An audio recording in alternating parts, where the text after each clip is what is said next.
welcome back to Torah United, The Walk. I'm here with Mr. Tony Boyatt from Cherry Log, Georgia. Thanks for being here with us. You're welcome. So, Tony, obviously we're going to be talking about your testimony and your walk. So let's start off. How did you come to know the Lord? I wasn't really raised in a church family at all. I mean, my mom and dad didn't do anything with church, let alone God. It was mainly my wife that got me involved in going to church. And it was one Sunday, our next door neighbor had kept asking her to go to church and asking us, and I didn't want anything to do with it. Matter of fact, I heard the old cliche, all they want is your money, and I didn't really want to give any money away. So she asked me one Sunday, and it was when I came out of the barn, I was just got done with the horses, and she says, I'm going to church today, will you go with me? And I got really livid with her. And I said, today I want a divorce.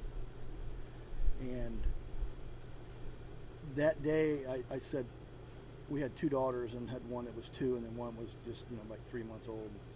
And I told her that day, I said, I want a divorce, and I'm going to keep Brittany and you keep Brooke, and we'll split today. And then Brittany started crying, and I said, no, you go with your mom. And that day I walked in, and I sit down on my couch, and I looked up, and I'm thinking to myself, why don't I want to go to church? So I looked up, and I asked the Father, I said, if you're real, I'll go to church next week, but if you don't show up, I will never set foot in another one. And I went to church that next week, and I wore a jacket that was 2 sizes too small, because I thought that's what everybody did in church. They wore shirt.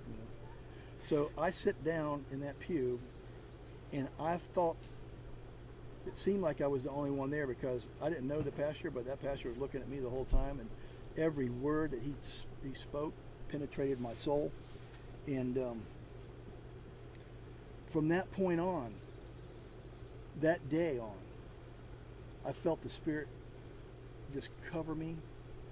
My speech changed, the way I thought changed, the music that I listened to. I mean, I was radically changed that day. And it was a day that I don't know how I could live if I never had it again. And I was so on fire, and still am, for the things of my God that saved me. He saved me. That day He saved me. And it was so impactful that I got involved in everything I could possibly do outreach wise to help people. We would take food to people during Thanksgiving that had nothing, during all the different holidays, and we'd take clothes. We would do soup kitchens. There were so many things that we got involved in. But as I was sitting in the pews of the church, year after year, and it was 7 years that I was in the church, the Spirit kept telling me there's more. There's more. And there came a day when I was getting ready to be asked to be a deacon, but I kept hearing the Spirit tell me, no, there's more. So I declined, and then I went in, and I was in a Bible study in Baptist church, and they like the Revelation Bible studies. That's one of the biggest things that they love to do in there. And there happened to be a Jewish guy in there, and this Jewish guy, he only came because his wife wanted to go to church, so he was married to a non-Jewish woman. But the teacher would always ask him the questions that the teacher couldn't answer, and he had the answers. I'm thinking to myself, wow, I need to meet this guy. And I always thought to myself, why does the Baptist church believe that the Jews have been done away with when the scripture doesn't say that? And I had so many questions in my mind. And I went and ate lunch with this guy. And that day, a lot of things changed for me, because the restaurant that I took him to was an Italian restaurant, and the meal that I used to eat was every piece of pork that you could possibly eat. That was my dish. It was called pasta Boyatt, And so he goes, just order what you get. So I ordered him the same thing, and he took a bite of it, and he goes, is this pork? I said, yeah, that's great, ain't it? And he goes, oh my gosh, don't you know the scriptures? And I said, no, I don't. And he took me from the beginning of the Bible to the end and showed me. what the Bible started saying, and at that point I knew that's what the Spirit had told me, there was something more. So the day that from being born again in the church to this day when I met this guy, it was probably right at the 7-year mark. So you've been in the church for 7 years. Yeah, I'd been in the church at 7 years at that point. It was a 7-year mark at that point. Then when I was introduced to Torah after understanding Messiah, I felt like I was born again. And I was just so on fire, and I spent just wee hours of the morning just studying and studying and studying. But meanwhile, my wife, she wasn't there where I was, and it caused a lot of friction. You know. So Leslie was not on board with you by the time you met this Jewish fellow. No, not at that point. And then once I started showing her, because I mean, I'll be honest with you, I became like a Torah terrorist for a little while once, because I had something, and I was being shown something that nobody else had, and they needed to know what it was. So I was going across boundaries I shouldn't have crossed, and told people what they needed to know when they didn't really ask me, you know. And so I was doing the same thing in my family though, and that was a problem. And not until I started realizing, after my wife wrote me a letter, because I couldn't be talked to because I knew everything. She wrote me a letter, and I read it, and it talked about how unhumble I was. And I read it, and I realized how I had squandered what I'd been given. And then at that day I changed, and it wasn't long after that she was able to see, and she was born again, Torah believer. And I'm going to tell you, I've been given probably the best gift other than salvation that I could have been given with my wife, because she keeps me on track majorly. So once you finally stepped back and showed the love that Yeshua shows us through Torah, she was able to see. That's right. So that's the key to the Torah, is love. Without that, it doesn't make a difference with what you know. If you don't have the love in it, you're just a clinging symbol, right? Like I was. And so once that happened, once I understood Torah, I kind of went way over here with Torah, and I kind of forgot about what Messiah did over here. Seems like a lot of people end up doing that. Yeah, and so what happened is not until the last couple years. Now he's really kind of calling, I believe, everybody back to their first love. And what happens is, when you find your first love and now you know Torah, now you can come in balance. And I'm starting to see that, which is really awesome. And it's actually very exciting, and it's like now being totally renewed again, because renewed it's like for the third time. Oh my gosh, it's just third crazy. time's a charm, right? You talk about having a walk with the Lord. This is incredible, man. Yeah. Back and forth, and then you get on this road, and it's like, wow, what a trip. I would do this. I wish I would have done it so much earlier in my life, but everything is done for a purpose and a reason and a time. Right. And I just know that when I was born again, I knew without a shadow of a doubt who my God was at that point. And it was interesting, because the most precious thing a man or a woman has is their soul, and they need to know who they're giving it to. And that day I knew exactly who I gave it to, and he still has it. That's fantastic. Fantastic. So, was there any point in that journey within this set? Well, let's just start off with the first 7 years before you met the Jewish fella. Was there any point in there that really shook you up? So we'll start off with the first 7 years, and then after you came into Torah. Yeah, the first 7 years had a lot of real interesting turns of events. My father started working for me. I think it was like around the 5th year that I was in the church there. And my father never really wanted anything to do with God or church or anything to do with any of that. And he was a man. I mean, I learned so much from him. I mean, I can't take anything from him. He just didn't want to be. That's not him. And so one day I came into the office, and I asked him. And he started kind of declining in health, and I asked him. I said, Dad, I said, don't you want to serve God before you die a little bit, just to know where you are? And he looked at me, and he said, nope. He goes, I like just what I'm doing. Wow. And what was interesting with that, 2 weeks later, he had a stroke. And 6 months later, he passed away. But during the time that he was in the hospital, I was able to go in and minister. I was there every day with him, and I'd minister to him. And the last breaths he took, I asked him. I said, have you made peace with your Maker?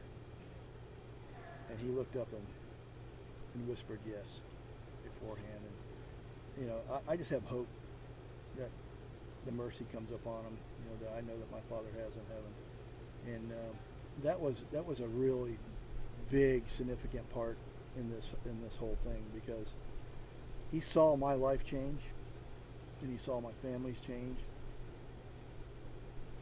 But he just didn't want to change his, because I believe it was because of his childhood. I mean, he had a rough one. That was one of the biggest probably events that happened, and I think during the transition from that 7 years, it wasn't long after that my mom passed away. And now, was she a believer? She was a casual believer, I guess you could say. She believed in God, and she just said that if you just do good, that type of thing. And I was able, in my life, in this since this walk, I was able to stand by the bedside of both of them as they passed, and I was able to hold both of them's hand, which a lot of people don't get to do that. So I believe that was a blessing from the Father from above, man. Because I tell you, sometimes people don't get closures. He gave me closures on that day, on each one of those days, and it was it's a hard thing to do, but to watch somebody pass away. But then to know that the Almighty that I serve, it's a good possibility that they're going to be raised, because that's how good He is. Wow. Well, I'm glad to hear that your father finally came around. Yeah. And glad that your mom did too. So, all right. So let's move past that first 7 years. Let's go into the time you're in Torah. I know a lot has happened since you've been in Torah. So, yeah. Can you give me? Let's start off with what is some significant things that you've seen happen, or that has happened in your life since you've come to Torah? Well, I mean, when we first came into Torah, we were in Messianic Judaism, and we would go to different congregations, and they weren't wrong. They were just beginning, because it was now 20 years ago. Right. Yeah. So you've been in Torah 20 years for 20 years now. Wow. And, okay. So it's the interesting thing about it is we've seen a lot of events happen from that point to now. Starting out with Messianic Judaism, in the MJA, and going to events there and seeing all that, and then going from there to Messianic, and then Hebrew roots, and then now whatever we call it now. Whatever name we decide to pick today. And so from that, it's interesting, because there is a big move to return to the things that the Almighty has already established. And there's a lot of us that see it, but don't really realize what He's trying to do, and it's really unity. If we had the unity right now, we could be such an army, and we'd be a reckoning for a lot of people to see. But it's fragmented, and I'm not saying that's bad or not, because the Almighty, He knows this was going to happen, because right. He knows from the beginning to the end. So what I do is step back and just say, you know what, Father, let me do what You want me to do today. Show me where you want me, and how I can build your kingdom. And I think the biggest thing that we've all forgotten is the love for each other. It's easy to be divided by little differences here and there. And these little things, it seems like it bothers people more than the big things. The big things are, can I help you when you're in time of need? Right. Or do I not help you because you don't believe like I believe? You know? Right. You know, then that's something that we need to get past. I think the time's coming. I think that it's coming soon. Where, you know, I believe with all my heart that He's sending the Spirit across to bring us back to His first love. I really do. I'm seeing it across, and you know, we're able to go across, you know, the nation and join different congregations and stuff, which is kind of neat because we see all that. It's not just local; it's everywhere that He's doing it. It's everybody's seeing it, everybody's feeling it, and I believe the leaders are starting to teach that that's what we need to do.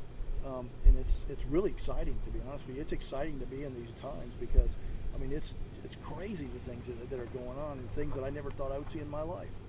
You know, there's lots of prophecies that have already been fulfilled in front of our eyes that most of us don't even see them. You know, heck, when Egypt, when they had that problem in Egypt where the Egyptians were fighting the Egyptians, do you know that's right in Isaiah? You can read it, and you can see it actually came forth. About Syria, all these things that the Almighty has written about years and years ago, we now see it. So we know that we're at the door. You know, and how many of us have said, you know, that the Messiah is coming, you know, next week or whatever, and you know, and are September excited. 23rd. Yeah, but you know, here's the thing. It's not that we're trying to deceive anybody. It's because we have excitement that we want Him to return. Right. You know, we've heard it all of our lives. Our parents, we've heard it from grandparents. You know, you better get yourself together because the Lord will be back soon, right? How many of us have heard that over and over again? For years. We can't get numb to that. We have to have anticipation that we will see Messiah in our days. Because we know not the day nor the hour. That's right. So I believe just because of all the things that are happening around us, we have signs and wonders, brother. We don't need many more. I'm excited. I am too. So, all right. So, I know you and your family. So let's talk about how the Father has, since you've come to Torah, how the Father has blessed your family and how you've seen your family grow spiritually and physically. And wide. Yeah. So before I came into Torah, I was all about myself. Okay. It was all about, you know, I really didn't spend a whole lot of time with my kids. I did things with me. It was all about me.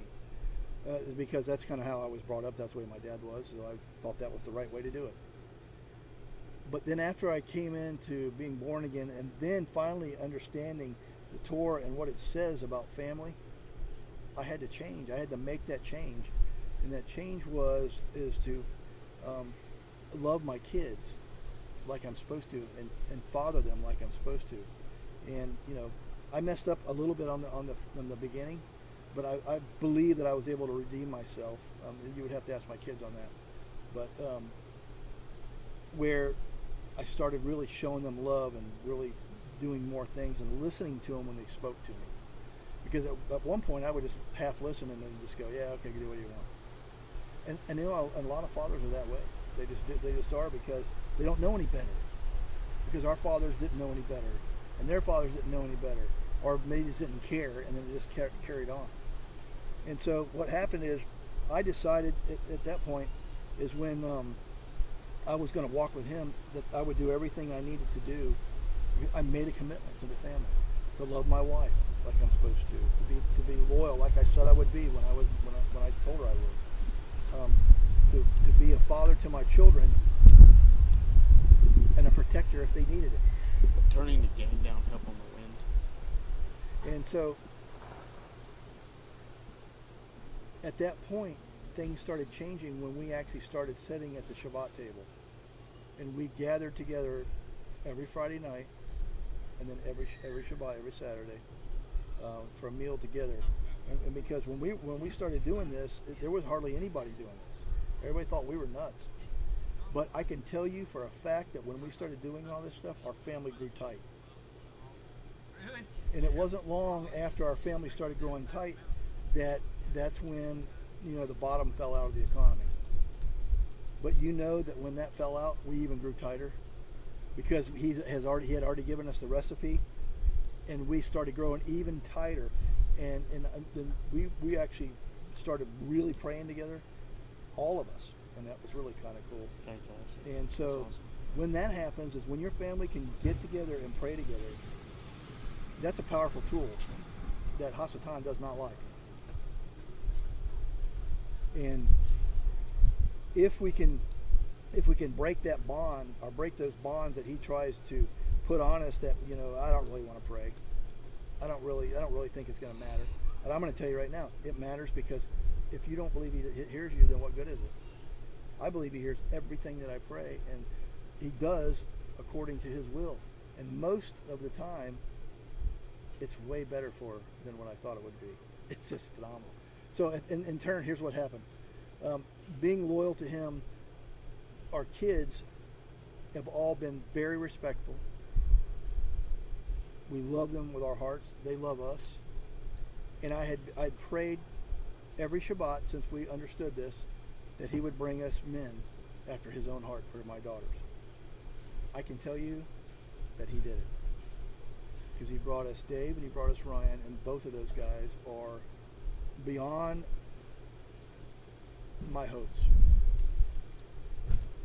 That's why I say he will bless you. He will bless you way beyond your imagination. He knows what's good for you. Right. You know, and our family has expanded even bigger. I mean, we got 2 daughters married now. We have Becky, which is our 3rd daughter now. She does everything for the band, for the family, all the media, all the, you know. And she does a fantastic job at it too. Yeah, she's just incredible. I mean, you know, Brittany. I mean, you know, the Father gave her a voice like an angel. That's what I think.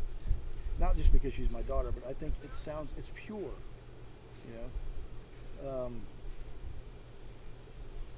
Brooke, beautiful. Ryan got blessed. We got blessed. I was thinking to myself after Dave came, I'm thinking, how can we get a better son-in-law than Dave? There comes Ryan. I'm thinking, man, that hit me blindsided.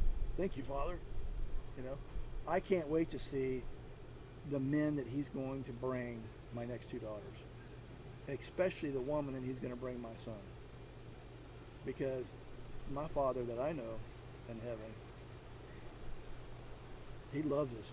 We do what he wants us to do, and he will take care of you in every aspect. And so today, I believe that when it says in Psalms that your quiver will be full, mine's overflowing. I couldn't imagine doing anything different than what I do today.